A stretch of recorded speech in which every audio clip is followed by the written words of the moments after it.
All right, welcome to part one of my RX28 build series. In this part, I'm going to be covering getting the chassis for both the SE and the flat plate car set up. So we're going to be putting these bulkheads on the flat plate car. We're going to put these standoffs on the flat plate car. And on the SE, we are going to be installing the center pivot. So this will get both of these chassis into a similar enough state where the remainder of the build guide will be the same for both cars. There will be a couple parts that are different between the two of them, but the actual instructions to install them will be the same. So without further ado, let's get started. To complete this, you are going to want to have a 1.3 hex screwdriver. The reflex countersunk screws have 1.3 millimeter heads. You're also going to want to have, for the metal to metal part, so for this bulkhead and these two standoffs, you are going to want, as well as these screws that go into the SE, you're going to want to have some purple thread lock. I'm using this purple thread lock from BSI that I got from Iron City RC Hobbies. Without further ado, let's get started. So we'll start with the SE. That one has a lot less do. We'll get the standard car parts out of the way here. So for the SE, all we have to do is put on the center pivot. You'll notice that there's a little lip on one side of the center pivot. That's going to go towards the front of the car. So we're going to slide this into place.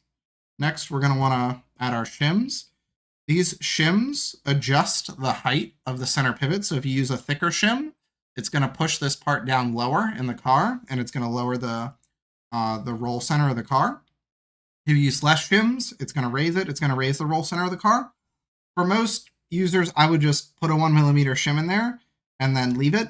That's going to cover you in most situations. If you run at a lower grip track, you may want to put a 1/2 mil shim in there just to get the car to be a little bit more reactive in like low grip situations. But for most users, I would probably just put a 1 mil shim in there and be done with it. So we're just going to line everything up. I'm going to use a little bit of extra plastic from one of my parts bags for my RX28 to give me a place to plop some thread lock. And then I'm just going to put it together.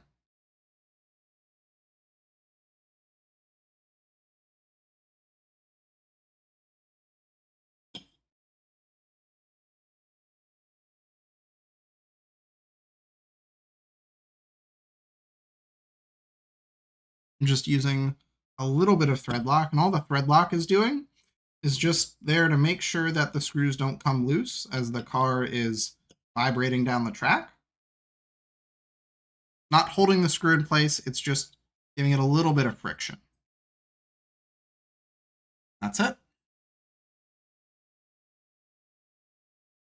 Next, we'll get the flat plate car going.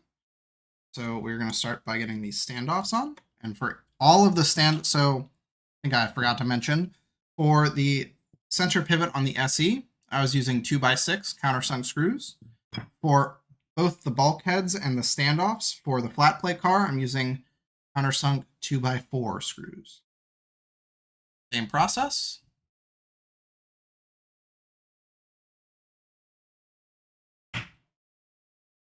Standoffs go towards the front of the chassis.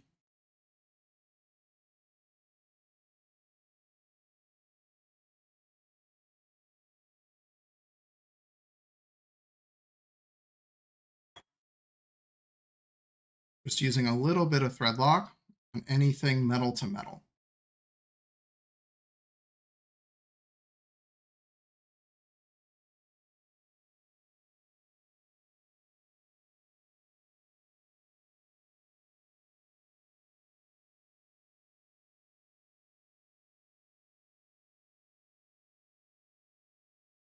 Next, we'll get the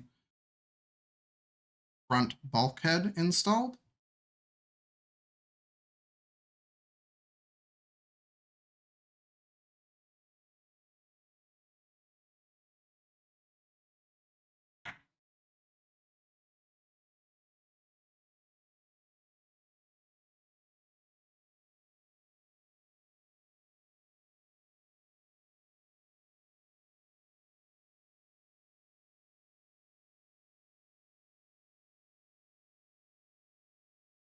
And finally, we'll get the rear center pivot bulkhead installed.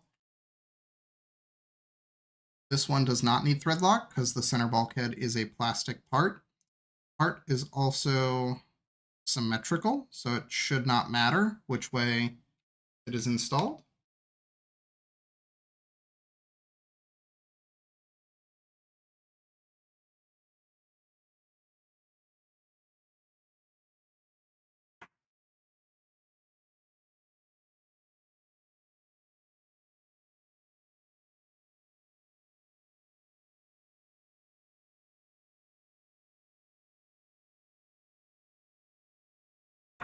And that's it. Now we have gotten both chassis to the point where the rest of the instruction guide will be the same for both cars. The only difference is for the flat plate car, we had to install these bulkheads and these standoffs. And on the SE car, we had to install center pivot. All right, I'm back. Sorry, I forgot a small step for this flat plate car. Forgot to add on the battery braces. So for the battery braces, it's really simple. So you can optionally, if you're using a rubber band to hold your battery in place, add a 2x4 screw on the outside. I don't. I just let my battery just sit in the car. It's not going anywhere. You really don't need. I'm using the Reflex bullet batteries, so they really are not going anywhere. If you're using a battery with a wire, I would actually recommend to use rubber bands to hold the connector, the wires from the battery, away from the side link. I see so many cars out there where they're using batteries with wires and the wires are interfering with the movement of the side link. So if you're using the non-bullet, like old style batteries with connectors, I'd highly recommend you do use a battery, but I'm using the bullet batteries, and for those, I don't use a rubber band.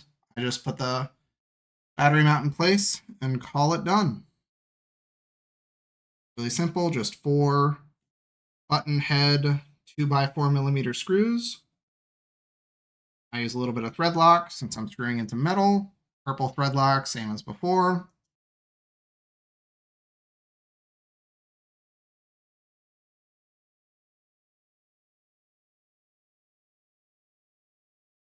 And that's it.